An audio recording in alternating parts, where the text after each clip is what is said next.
I believe this in gambling and also as an aspect of life in general. And that is, people, that you should not let one single day go by, especially if you're a degenerate gambler, without trying to figure out a way to beat the system. That's what it's all about. I don't care if you dedicate a couple of seconds in the morning while you're chanting Nam Yoho Renge Kyo. I don't care if you do it at lunchtime over a martini and you think, man, this really sucks. I got to figure out a way to beat the system. At night, when you're in bed with the wife and you're looking across there and thinking, nah, I'm a dead man walking. Got to figure out a way to beat the system. Well, whatever it is. And we did exactly that. We gave you the outline, the structure for it in all survivor pools and pulled off a stroke of genius there that's, wow. I mean, we were counting on a number of extremely distinct elements to take place that seemed about as far fetched as they possibly could be. And yet, here we are. We survived. We'll get into that in just a second. And there's always a large element of luck involved in all of this as well. But if you were betting, and they had a big survivor pool going at Bet Online. Bet Online is the world's most trusted betting platform and your number one source for everything football, college, pros, the whole thing. Bet Online has every stat. They have every matchup and even live odds and spreads to bet on during the games.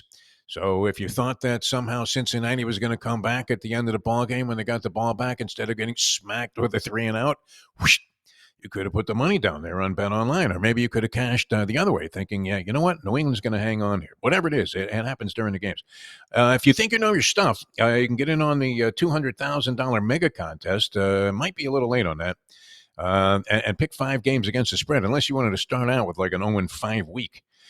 For every week, there are weekly prizes and a chance to win your share of $200,000. When the game's over, head on over to the online casino. That is dynamite as well. You can play poker, you can play blackjack, you can indulge in over 150 slot games right there at Bet Online. Head to the website today and go ahead, get in on the action. Bet Online, the game starts here. All right, now this was great. We tried to give you a way to beat the system, and we knocked out probably anywhere from about 35 to 40% of the people that were involved in survivor pools. And here's kind of the way it went down. And I can hear ringing in my ears. I wasn't the biggest Jim Lampley fan. I mean, the great thing about Jim Lampley, he seemed to be, when he was calling boxing on HBO, it seemed to be that he had a genuine passion, maybe a little bit overstated while he was doing the broadcasts for the sport. But he genuinely seemed to enjoy it. And the other good factor was he was not Gus Johnson. Lopez, Smith, Lopez, Smith. I mean, just a screaming maniac who seems to be favored by CBS and then later on Fox. And you know right away it's him because the guy is already going at a maniacal pace. And you've had one play so far transpire in a ball game, a 3-yard run. Oh, my God, can you believe this?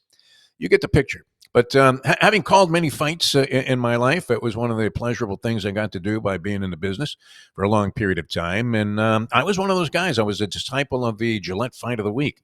That's another one of those references you're thinking, this guy's really old. But it was probably one of the greatest sports anthology series, if you wanted to consider it in that category, of all time. Great fights. I mean, the young Ali as Cassius Clay. You had Dick Tiger fighting and all of these great old-time pros that, I mean, they're in there in real challenging matches. This was when you didn't have guys building up their records to 20-0 by taking on a bunch of stiffs that they dug up out of a German graveyard. But anyway, I was a big boxing fan. And of course, Lampley called many, many great fights. I mean, had a wonderful career and doing ringside reporting and play-by-play, blow-by-blow. And sure enough, I mean, the one thing that stands out that he said, it was kind of his "Do you believe in miracles" moment, was when George Foreman, big George Foreman at 100 years old, knocked out Michael Moore after taking a thorough beating. I mean, he hit him with everything. It was almost like he was going to have his manager come in and hit, and that was Teddy Atlas, and hit Foreman in the head with a chair a couple of times. Almost turned into wrestling. And yet, after being annihilated through the entire fight, Foreman lands one big shot, and Lampley is saying, "It happened. It happened." And it turned out to be a very distinct call. I always thought Don Dunphy, the great Gillette Fight of the Week announcer, a long time, his son Bob became a boxing director, was the Vin Scully gold standard of boxing announcers, having aspired to do that, and eventually, as I said, getting a chance to do it, not only all around the country, but in bizarre places that you would never think that you would venture into. I mean, Barranquilla, Colombia being one of them, where their fighter won and a riot broke out after the fight. All right, so it happened. This is what happened. We're giving you the advice on the survivor pool. And I don't know. I just had a funny feeling about this because everybody was telling you that the New England Patriots sucked. That a reasonable strategy might have been to bet against the Patriots in every game until you couldn't do it anymore because they were playing inside their own division, the same team for a second time. And you had already used that team to beat the Patriots. There was a good chance that they were going to flirt with the big fat round number.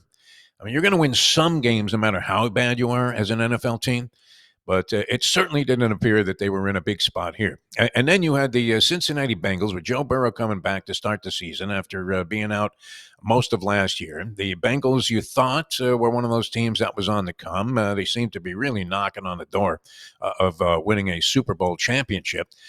And the chances of the Bengals losing to the New England Patriots literally were similar to the chances that weather babe that you've been fantasizing over for years, and let's face it, guys, she's probably aged a lot better than you have. Somehow, out of nowhere, is just going to come knocking on your door and say, "You know what? I know you've been watching me. I can't tell you how much I want you." It's not happening. The Patriots are not beating the Cincinnati Bengals, so you're already playing into a tough shot.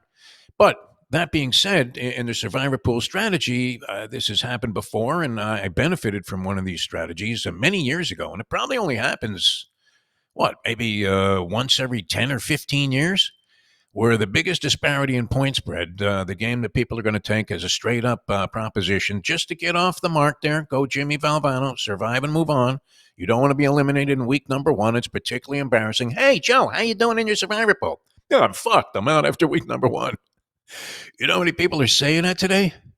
The longest of shots prevails as the Cincinnati Bengals go down to the hapless New England Patriots.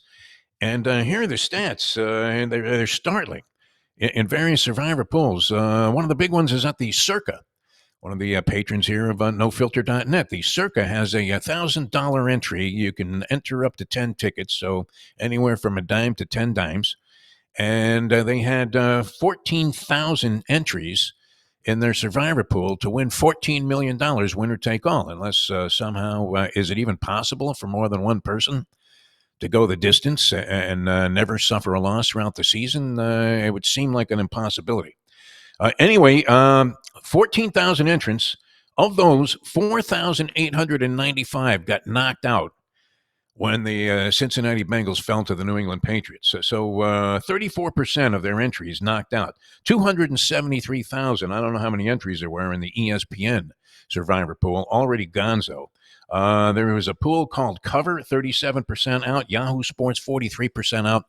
This is a way to have beaten the system. Now, the other thing that you had to have work for you is you had to pick a game, another game, and come up with a winner, which shouldn't have been all that difficult. I don't know what I was thinking, but I sort of fell in love with the idea that the Miami Dolphins essentially have assembled a track team.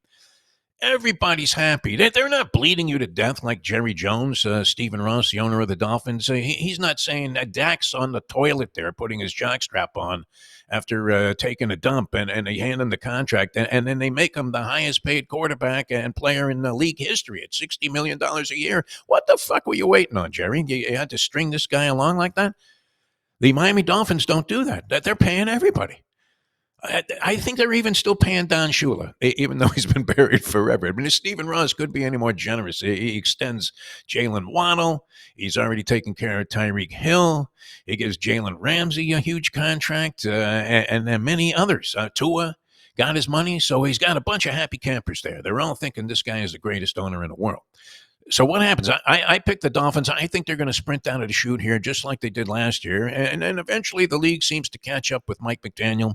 And he's still very much, it's judgment day for this guy. He hasn't passed the test yet necessarily. And this would be sort of a litmus test season for him. I mean, it's year number 3. He's got all these offensive weapons. They paid a bunch of guys to come in on defense. And he's got a legitimate shot here to make something happen. He should. So you figure he's going to start fast. That's the way that it's going to go. And what happens before the game even gets underway? Now I need the Dolphins to get home.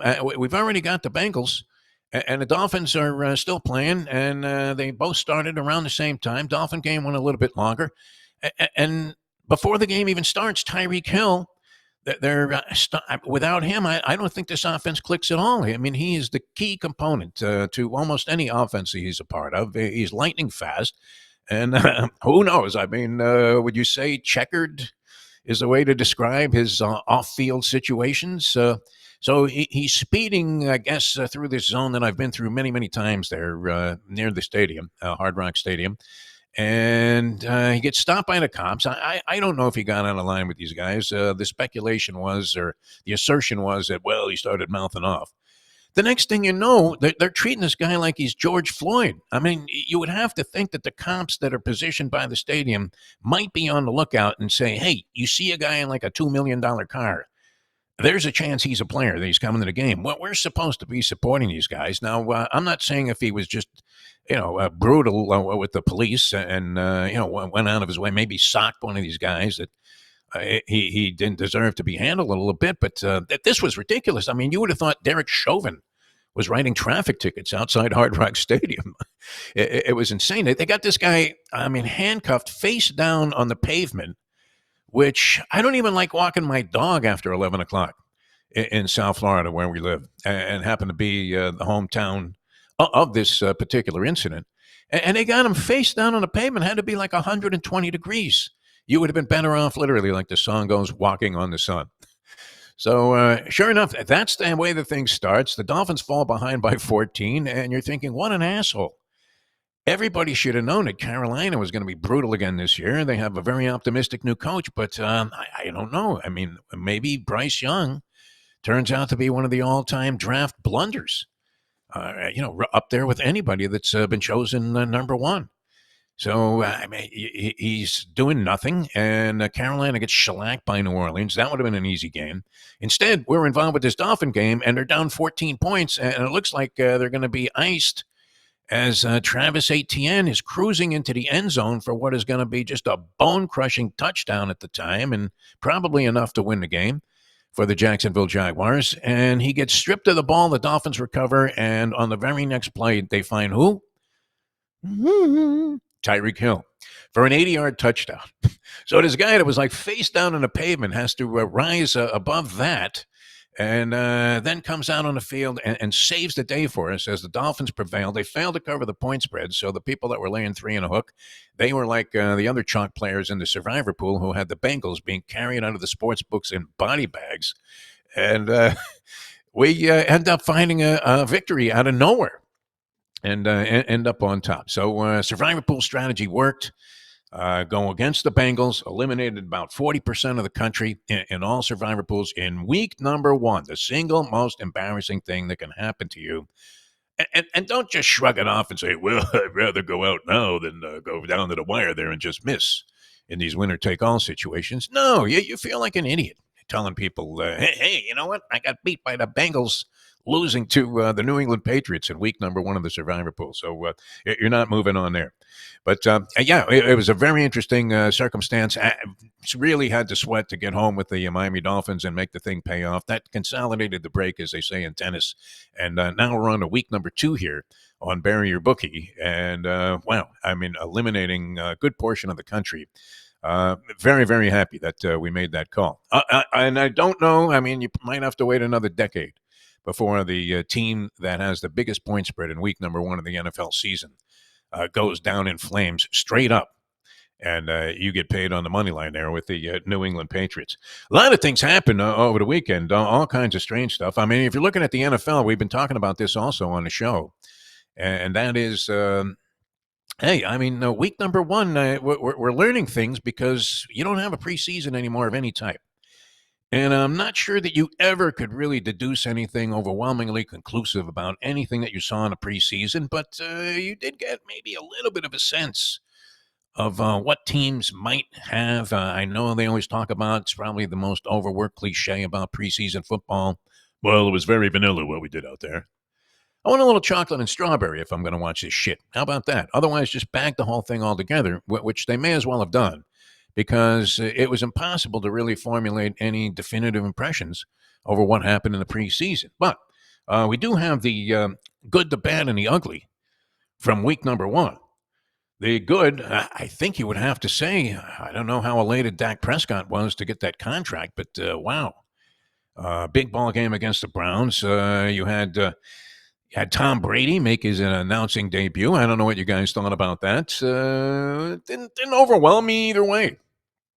Tom Brady could have been, Joe Brady. It could have been Fred Brady. Anybody in that game last night. Now, I'm thinking that Tom Brady possibly could be if everybody loves Tony Romo, if Brady would just let it go and let it rip and tell you what he knows and what's inside the head of the guy that is taking the snaps there and what he's looking at. I don't know that he needs to be overwhelmingly technical.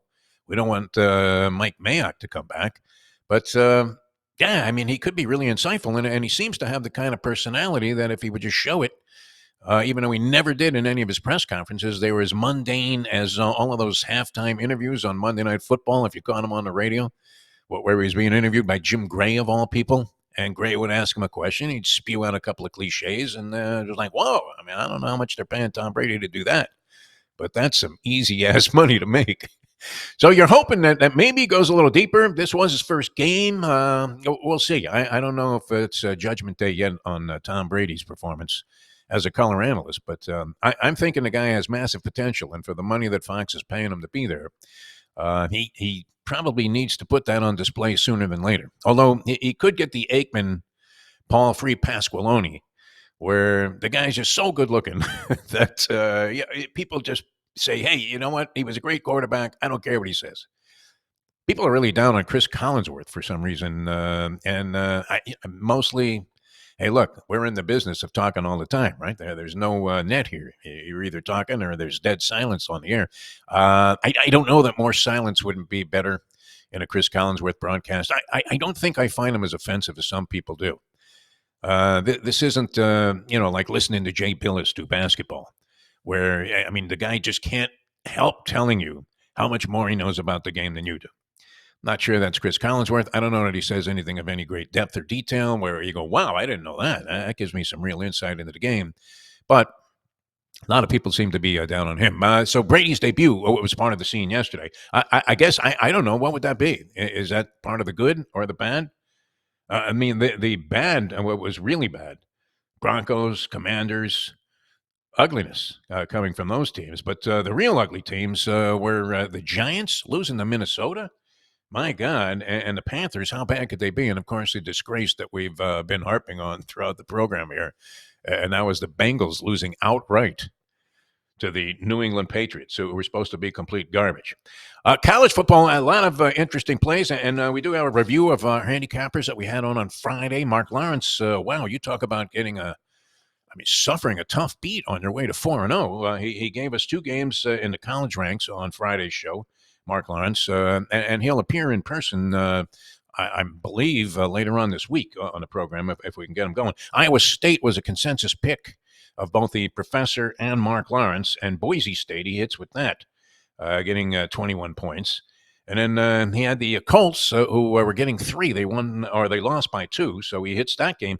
And then this is the toughest of beats, and it probably, I would say it's a very low percentage where you see an NFL game go to overtime and the game's decided by a touchdown, by more than 3 points. Getting 4 on a hook with the LA Rams in that game was particularly excruciating in terms of the pain to see that game get tied by the Detroit Lions late in the ball game with a field goal. 2020 goes to overtime, and then you have to suffer the indignity if you were getting 4.5 with the Rams of finding yourself on the wrong end of the score as they win the game with a touchdown. And that's it. I mean, they were a very popular pick. I think most of the country's money was on the Detroit Lions because everybody loves Dan Campbell. Dan Campbell, I mean, you had Sean McVay. He was the darling of the National Football League and all of the fans a few years ago. When the team went to the Super Bowl, everybody thought, my God, this guy is a fucking genius. If you listen to him, he really is. I mean, he spews out football minutia and can remember every detail of every play from 7 years ago Even if you were talking about the third quarter against a meaningless, Chicago Bears team during the late end of a season where the Bears were like 4-11.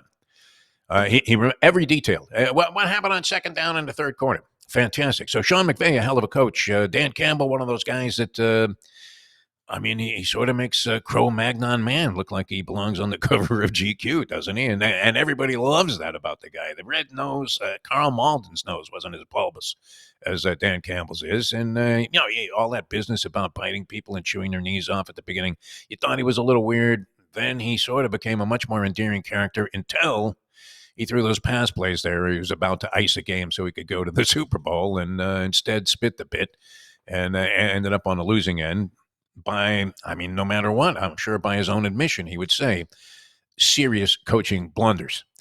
So, it was interesting. And yet most of the country, I think, are fans of Campbell who I think to motivate his team, he actually would eat like a live wild boar before the game.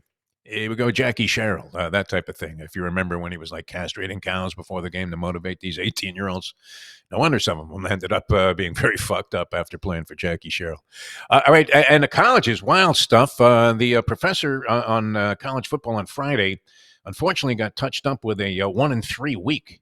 He liked the over in the Colorado-Nebraska game. Nebraska seemed like a cinch in that ball game. That would have been the play. Instead, he went with the over, 56 and a hook. It didn't come anywhere close. 38 points was the final total there. He got beat by the hook. A dagger right in his back. May have gotten this game at a different total. But had Arkansas +7 and a hook against Oklahoma State. They lose by 8. So that was particularly frustrating. And so we had one gentleman go 1-3, and the other go 3-1. A wash there, amidst the brilliance of getting you through week number 1 in your survivor pool, where almost everybody else was being eliminated. Interesting stuff. And the professor, to his credit, and isn't this great when this happens to you? It's a rarity for me. It doesn't usually happen. You have your last few bucks. You're at the racetrack. And you're thinking, okay, let me just throw like my last 20 on some bomb. And then by a miracle and a gift from the gods of gambling, that horse prevails at like 40-1, and you end up with $800. You have a great day. You erase all of the misery from the previous action, and you go home all happy. You're ready to buy drinks for everybody at the bar. That's great when that happens. The professor, $25 he has left on a voucher. Now, it's not as if he was going to go broke if he lost this thing, but that was all he was going to play. And he makes a 3-team parlay at Michigan State, moneyline parlay. Michigan State, Cal, and Iowa State, who everybody gave out on the show as their play, getting the points, and they won outright. And that went off at 36-1. So for his $25, he gets back 900 and takes an otherwise abysmal weekend, which he did tell you, hey, it's okay to pull back. Like you had a great week the first week. Maybe you don't really love anything, then take a very light stance on these games. Bet one unit. Don't be sending it in thinking, oh, geez, I got all this money from last week. Otherwise, guess what, people? They're going to end up like those chalk players in the survivor pool. Body bags coming out of the casino and the sports book. It's going to get ugly. And of course, the big game was the Northern Illinois out of the MAC upsetting Notre Dame on the road. This Marcus Freeman, is he starting to hear footsteps from Jerry Faust? What the hell?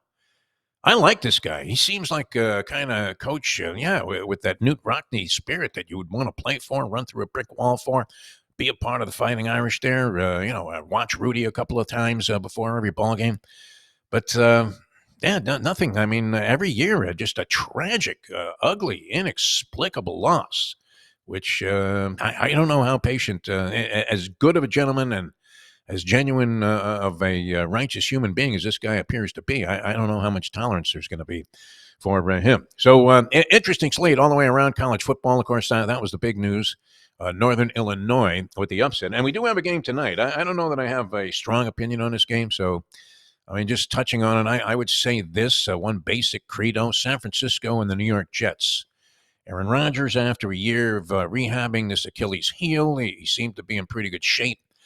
This new strategy, this new MO of not having a single snap in the preseason before you go out there ice cold. Not sure that that's necessarily a good omen for the New York Jet fans who want to believe. I mean, they're firmly in desire to believe that they can do something this year. I'm sure there's a lot of money riding on them from the suckers that bet the Jets last year. But can you bet a team that operates under a curse? Can you really put your faith in that team, the Jets? And I was a Jet fan, a diehard Jet fan at one time. I worked at Shea Stadium. I sold souvenirs there.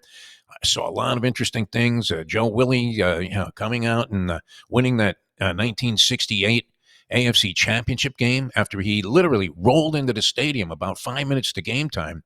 I happened to be selling souvenirs by the parking lot gate that the players entered through, and we're asking ourselves all throughout the early stages there as things are shaping up. Anybody seen Joe? And sure enough, because all the players came in the same way. Sure enough, about it was a 1 o'clock kickoff. About 12:35, here's Joe Willie, and he literally is being held up by two outstanding-looking Swedish models in fur coats. And now the story is legendary that he was out partying till 4 in the morning, and somehow he got it together. Found Donnie Maynard there late in the ball game, and the Jets won. But that was their next to last big game as a franchise. Of course, the Super Bowl III, being their last big game. That they had a couple of sniffs there with Rex Ryan. That was a bit fugazi, was it not? Mark Sanchez was never going to lead a team to a Super Bowl. But can you bet a team that operates under a curse? I'm not sure exactly how to define the curse, but it's there.